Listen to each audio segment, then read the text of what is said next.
Les smartphones sont partout, suscitant des inquiétudes quant aux ondes électromagnétiques. Ces appareils, omniprésents dans notre quotidien, émettent des ondes qui soulèvent des questions sur leur impact sur notre santé.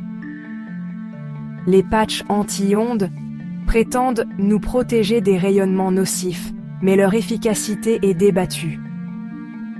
Ces petits dispositifs promettent une barrière contre les ondes, mais qu'en est-il vraiment? Les fabricants s'enorgueillissent de leurs avantages, mais les preuves scientifiques sont rares.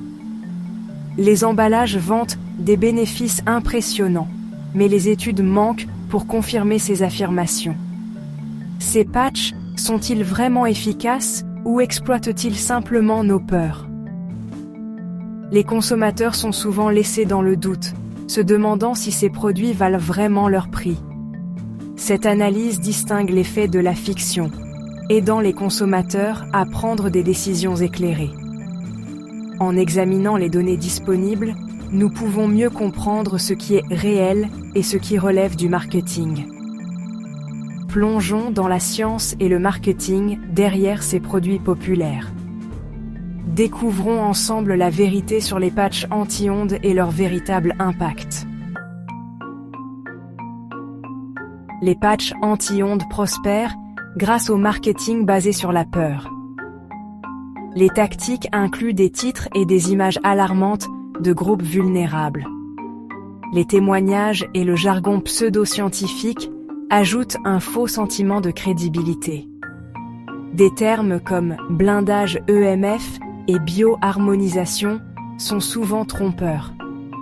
Cette manipulation soulève des questions éthiques et souligne la nécessité d'un esprit critique. Les consommateurs doivent distinguer la science authentique des stratagèmes marketing. Les preuves scientifiques concernant les patchs anti-ondes sont inconsistantes et non concluantes.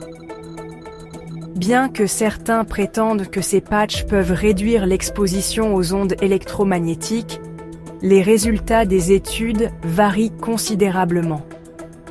Certaines études financées par les fabricants montrent des réductions mineures des ondes électromagnétiques, mais celles-ci sont souvent négligeables. Ces études sont souvent critiquées pour leur manque de rigueur scientifique et leurs biais potentiels. Les niveaux d'ondes électromagnétiques des smartphones sont déjà dans les limites de sécurité fixées par les organismes de réglementation.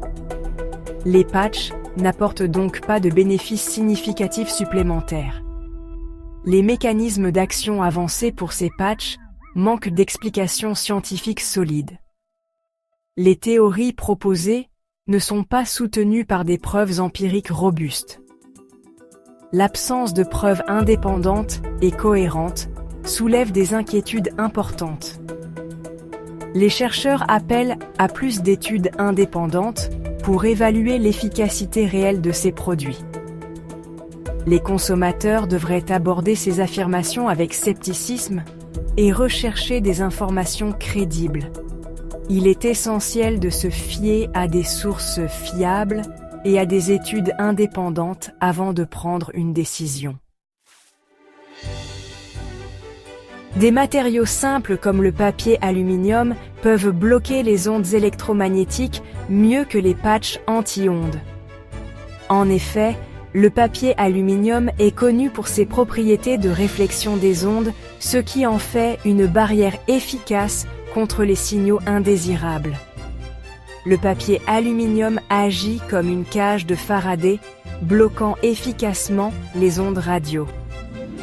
Cette méthode est utilisée depuis longtemps pour protéger les appareils électroniques sensibles des interférences électromagnétiques. Envelopper un smartphone dans du papier aluminium empêche les appels, démontrant sa capacité de blocage. Cela montre clairement comment une simple feuille de papier aluminium peut interrompre complètement la communication. Cette expérience simple remet en question les affirmations des patchs spécialisés. Les patchs prétendent offrir une protection similaire sans les inconvénients, mais leur efficacité réelle est souvent débattue. Cependant, l'utilisation de papier aluminium rend le téléphone inutilisable, soulignant son côté impraticable. Bien que cela prouve son efficacité, cela montre aussi qu'il n'est pas une solution pratique pour un usage quotidien. Cela soulève des questions sur la nécessité et l'efficacité des patchs commercialisés. Les consommateurs doivent se demander si ces patchs valent vraiment l'investissement par rapport à des solutions plus simples et moins coûteuses. Atténuer les risques liés à la technologie devrait être fondé sur des preuves. Des précautions simples comme l'utilisation d'écouteurs ou le maintien du téléphone à distance sont plus efficaces que des produits douteux.